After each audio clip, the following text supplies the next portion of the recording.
दोस्तों स्वागत है आपका अपने YouTube चैनल ऑटिज्म में। दोस्तों इसके पहले हम लोग ऑटिज्म इंट्रोडक्शन का पार्ट 1 वीडियो लाए थे। आज हम लोग ऑटिज्म इंट्रोडक्शन पार्ट 2 पे डिस्कस करेंगे। ऑटिज्म इंट्रोडक्शन पार्ट 2 में क्या है कि ऑटिज्म का सिम्टम क्या है, उसका निदान कैसे होगा, उसका ट्रीटमेंट क्या किया जा सकता है, ऑटिज्म में कौन सी थेरेपी कारगर है और कौन कौन सी थेरेपी यूज की जाएगी, उस पर हम लोग आज डिस्कस करेंगे। दोस्तों कुछ बच्चों में जो है जन्म से मतलब जन्म जैसे क्या है 6 महीने साल भर में सिम्टम दिखना शुरू हो जाता है, लेकिन कुछ बच्चों में 2.5 से 3 साल में सिम्टम आते हैं। 10 जो लक्षण होते हैं, जो मेन लक्षण है, जो मेजर लक्षण है 10, वो हम लोग पार्ट 1 में डिस्कस किए थे, उस पर हम लोग पूरा डिटेल में डिस्कस किए हैं। आज हम लोग उस 10 के बाद और कौन कौन से माइनर और मेजर उसके लक्षण है उस पर आज हम लोग डिस्कस करेंगे। दोस्तों डिस्क्रिप्शन लिंक में इसका लिंक डाल दिया जाएगा पार्ट 1 का। पार्ट 1 को देख लेने के बाद आपको पार्ट 2 अच्छी तरीके से समझ में आएगी। अगर आप पार्ट 1 को नहीं देखते हैं ऑटिज्म पार्ट 1 को, तो ऑटिज्म पार्ट 2 आपको अच्छे से समझ में नहीं आएगी। उसमें ऑटिज्म बच्चों का इंट्रोडक्शन मतलब प्री इंट्रोडक्शन उसमें पहले से दिया हुआ है बढ़िया से। तो पार्ट 2 में आज हम लोग 10 जो पॉइंट पे डिस्कस किए थे उसके बाद से डिस्कस करेंगे। देखिए उसका कुछ ओवरव्यू मैं आपको दे देता हूँ। ऑटिज्म बच्चों का लक्षण मैंने बताया था कि उनका पुअर आई कांटेक्ट होता है, बच्चे आंखों में आंख नहीं मिलाते हैं, उनका टेंशन बहुत कम होता है, उनकी एकाग्रता कम होती है, बच्चे ध्यान नहीं देते हैं, बच्चे एक ही काम को बार बार रिपीट करते हैं, बच्चे जो है हाथ को ऐसे ऐसे फ्लैपिंग करते रहते हैं। क्या करते हैं? ऐसे ऐसे फ्लैपिंग करेंगे, ऐसे ऐसे कुछ भी करेंगे, कभी ऐसे करेंगे कभी ऐसे करेंगे।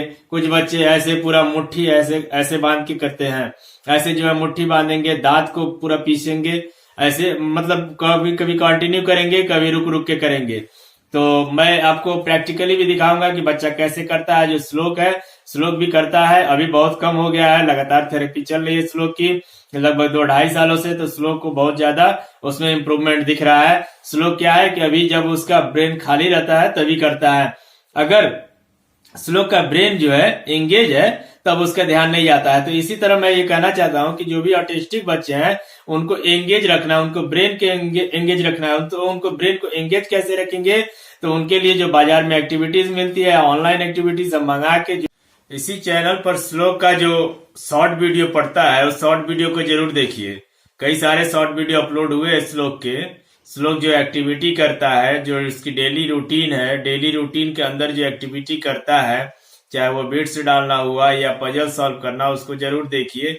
उसको देखने से क्या होगा कि अगर आपको इस तरह के बच्चे आपके समाज में, आपके आस पड़ोस में कहीं भी दिखते हैं या आपके फ्रेंड, आपके रिलेटिव के यहाँ, तो आप इस सिम्टम को और इस सिम्टम को मैच करा सकते हैं कि अगर इस सिम्टम से मैच करता है तो जरूर दिक्कत है। तब उस बच्चे को किसी अच्छे कंसल्टेंट से, न्यूरो कंसल्टेंट से जाकर के मिलिए, उनसे कंसल्ट करिए। और आपको मैं इसके बाद एक वीडियो अपलोड करूंगा जिस वीडियो में मैं बताऊंगा कि कहाँ पर निःशुल्क बच्चों को, इस प्रकार के बच्चों को विशेष शिक्षा दी जा सकती है, उनको ऑक्यूपेशनल थेरेपी दी जा सकती है, स्पीच थेरेपी जो पूरा निःशुल्क रहेगा। वो केंद्र सरकार की योजना है, उसके बारे में पूरा एक वीडियो में मैं आपको डिटेल्स बताऊंगा। फिलहाल मैं अभी जो है ऑटिस्टिक बच्चों के जो लक्षण, जो 10 लक्षण बताए थे पिछले वीडियो में, उसको आगे मैं कंटिन्यू करता हूँ। 11वें लक्षण में क्या है कि बच्चा जो है या बड़ा जो भी व्यक्ति है ऑटिस्टिक है, तो वो अपने से डिसीजन लेने में हमेशा असमर्थ होता है, मतलब वो फुल डिसीजन नहीं ले पाता है। अगर उसमें इम्प्रूवमेंट आ भी जाती है तो भी जो है कभी कभी उसका प्रेजेंस ऑफ माइंड काम नहीं करेगा और वो फुल डिसीजन लेने में असमर्थ होता है।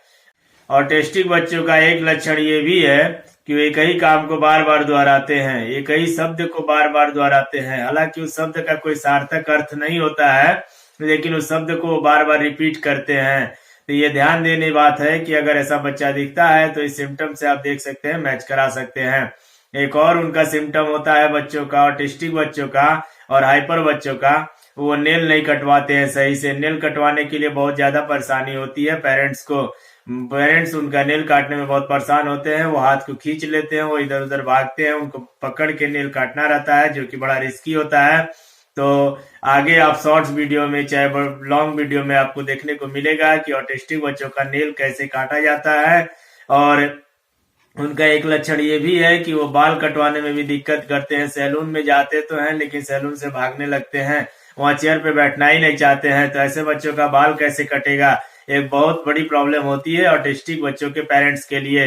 तो उनका भी सोल्यूशन है। वो सोल्यूशन क्या है कि आप बच्चे को अगर वो कैंची से डर रहा है तो घर पे आप उसको एक कैंची दीजिए, छोटी कैंची दीजिए चाहे बड़ी कैंची दीजिए, उसके साथ बैठिए, उसको पेपर दे दीजिए काटने के लिए या कोई खराब कपड़ा दीजिए काटने के लिए। उसके अंदर जो कैंची से डर है उस डर को हटाइए।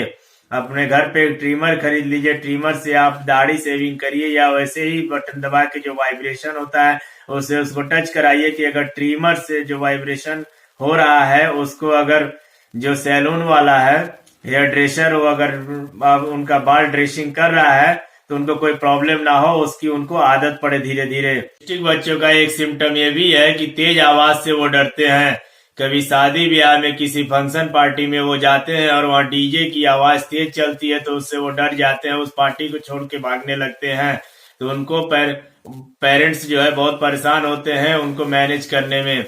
तो उनको धीरे धीरे जो है डीजे के साउंड से थोड़ी दूर पे ले जाके उनको फिर उसको उसमें उनको अट्रैक्शन दिलाना चाहिए। उनको जहां बच्चे डांस कर रहे हैं या डीजे के पास जहां पे लोग डांस करते हैं वहां पे ले जाके उनको सपोर्ट करना चाहिए, उनको धीरे धीरे डांस करने के लिए प्रेरित करना चाहिए। ऐसे क्या है कि उनके जो डीजे की आवाज से जो डर है वो धीरे धीरे कम होगा। घर पे भी कभी कभी हफ्ते 2 हफ्ते पे उनको एक म्यूजिक थेरेपी दीजिए। म्यूजिक थेरेपी की डिटेल्स भी आपको इसी चैनल पे मिल जाएगी कि म्यूजिक थेरेपी कैसे दी जाती है, बच्चों को डांस कैसे सिखाएं। बच्चों में ऑटिस्टिक बच्चे कुछ डांस अच्छे करते हैं, कुछ हालांकि नहीं कर पाते हैं, लेकिन उनके ब्रेन को एंगेज रखने के लिए म्यूजिक थेरेपी और उनको डांस कराया जाता है। ऑटिज्म में प्रत्येक जो मरीज होता है, जो बच्चा है, एक तरह से मरीज कहिए या उसको विशेष बच्चा कहिए, स्पेशल चाइल्ड कहिए, जो स्पेशल चाइल्ड है और बाकी जो चाइल्ड है, बाकी जो बच्चे हैं उनमें अंतर होता है और ऑटिस्टिक बच्चों में भी अंतर होता है। हर ऑटिस्टिक बच्चे का लक्षण अलग अलग होता है। ये जरूरी नहीं कि मैं जितना बता रहा हूँ वो सभी ऑटिस्टिक बच्चों में, कुछ में होगा कुछ में नहीं होगा, कुछ में कुछ और अलग होगा। क्योंकि ऑटिज्म पर जो है फाइनली अभी इसका रिसर्च चल रहा है, फाइनली कोई रिजल्ट नहीं आई है कि ये कैसे होता है या क्यों होता है और इसके मतलब सिम्टम क्या क्या है, इसकी बस केवल एक थोड़ी सी जानकारी है। लेकिन कभी कभी ऐसा देखा जाता है कि बच्चा ऑटिस्टिक तो है लेकिन कभी कभी इन सब सिम्टम से मैच नहीं करता है। कुछ जो है बच्चे पढ़ने लिखने में असमर्थ रहते हैं, कुछ ऑटिस्टिक बच्चे जो है पढ़ने लिखने में एकदम असमर्थ होते हैं, कुछ सामान्य तरीके से होते हैं, कुछ बहुत ही ब्रिलियंट होते हैं। हालांकि एक फील्ड में ब्रिलियंट होते हैं, चाहे मैथमेटिक्स में चाहे साइंस में, लेकिन हर चीज बाकी सब्जेक्ट में उनको फेल्यूर होते हैं, बाकी सब्जेक्ट में बहुत कमजोर होते हैं। लेकिन कुछ बच्चे एकदम उनकी लर्निंग राइटिंग सब जो है डिसेबिलिटी जो है बहुत ज्यादा रहती है, जिसको एबिलिटी में बदलने में थोड़ा टाइम लगता है, लेकिन थोड़ा थोड़ा इम्प्रूवमेंट हो जाता है। तो उनका इम्प्रूवमेंट कैसे होगा, ये पेरेंट्स के द्वारा होगा। उनको स्पेशल टीचर की रिक्वायरमेंट होगी।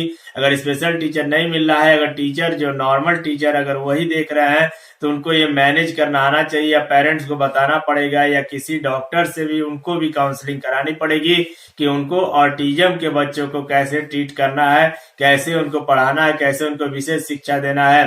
क्योंकि अगर वो नॉर्मली बुक से पढ़ रहे हैं, जैसा कि बच्चे एकेडमिक स्कूलों में जाकर के पढ़ रहे हैं, अगर उस तरीके से पढ़ाया जाए तो उनको समझ में नहीं आएगी। और अगर हम चाहते हैं कि जो बाकी बच्चों की तरह वो रिस्पॉन्स दे, वो क्वेश्चंस के आंसर उसी तरीके से दे, ये भी ऑटिस्टिक बच्चों के लिए पॉसिबल नहीं है। बच्चे जो है ऑटिस्टिक बच्चे अधिकतर जो है इंडिकेट करके ही बताते हैं, वो सांकेतिक भाषा, एक तरह से सांकेतिक भाषा के माध्यम से बताते हैं। अगर आप बॉल पूछ रहे हैं, बुक में बॉल कहाँ है, तो बॉल को वो उंगली से अपने इंडिकेट करके बता सकते हैं।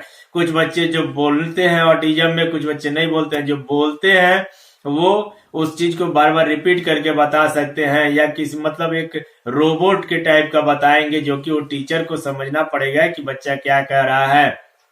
और कुछ बच्चे जो है जो नहीं बोल पाते हैं, वो केवल अपने उंगलियों से, अपने हाथों से इंडिकेट करते हैं, अपने इशारों से बताते हैं बुक में। ऑटिज्म का ट्रीटमेंट सही तरीके से कैसे हो? ऑटिज्म का ट्रीटमेंट सही तरीके से तभी हो सकता है जब अर्ली इंटरवेंशन सर्विसेज को थ्रू हम लोग जाएं। अर्ली इंटरवेंशन का अर्थ ये हुआ कि ऑटिज्म को कितना जल्दी पहचान सके। वो 2.5 साल में अगर आ रहा है कि 3 साल में, 4 साल में, मतलब जितनी जल्दी हम उसको पहचान सके, जितना जल्दी हम उसमें काम कर सके, यही हो गया अर्ली इंटरवेंशन। तो अर्ली इंटरवेंशन में क्या है कि हमको पहले पहचानना पड़ेगा कि ये बच्चा ऑटिस्टिक है कि हाइपर है, कि इसकी समस्या क्या है। तो उस समस्या की अच्छी तरीके से हमको निदान करनी पड़ेगी, स्टेप बाय स्टेप। अगर हम अर्ली इंटरवेंशन सर्विसेज में नहीं जाते हैं, जैसे कि अगर हमको बीमारी के बारे में पता ही नहीं चल पाता है, तो हम उसकी ट्रीटमेंट कैसे शुरू करेंगे।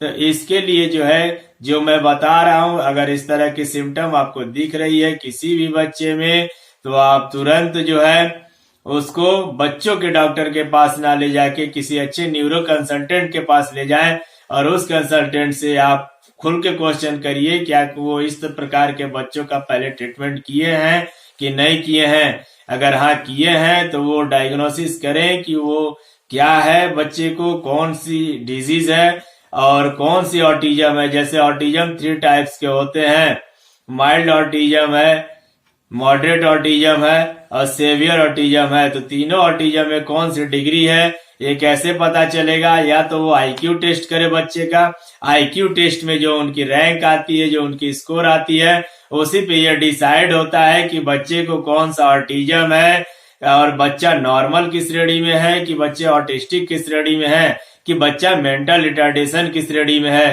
तो ये आईक्यू टेस्ट से पता चलता है। आईक्यू टेस्ट आप हमेशा जो है एक जेन्युइन सेंटर से कराएं, एक ऑथेंटिक सेंटर से कराएं। आप हमेशा प्रेफर ये करें कि किसी गवर्नमेंट सेंटर से कराएं। गवर्नमेंट सेंटर से कराने से क्या होगा कि आपको बहुत कम खर्च में एक अच्छी रिपोर्ट आपको प्राप्त होगी और ऑथेंटिक रिपोर्ट प्राप्त होगी, और वो आपको सही सलाह देंगे कि आपको आगे क्या करना है। आईक्यू रिपोर्ट बहुत ज्यादा मायने रखती है। श्लोक की आईक्यू रिपोर्ट जो है उसकी स्कोर क्या है और उसका कौन कौन सी टेस्ट हुई, पूरी आईक्यू रिपोर्ट हम आपको इसी स्क्रीन पर दिखाएंगे। लेकिन उसके लिए हम आईक्यू का एक अलग वीडियो बनाएंगे, और आईक्यू रिपोर्ट हमने कहाँ उसकी टेस्ट कराई और कब कब टेस्ट कराई और किस डॉक्टर से करने पे कराई, वो हम सब आपको अगले वीडियो में डिटेल्स बताएंगे। आईक्यू की जो वीडियो बनेगी उसमें हम डिटेल्स बताएंगे। फिलहाल जो है इस वीडियो को यहीं पर समाप्त करते हैं। धन्यवाद। जय हिंद।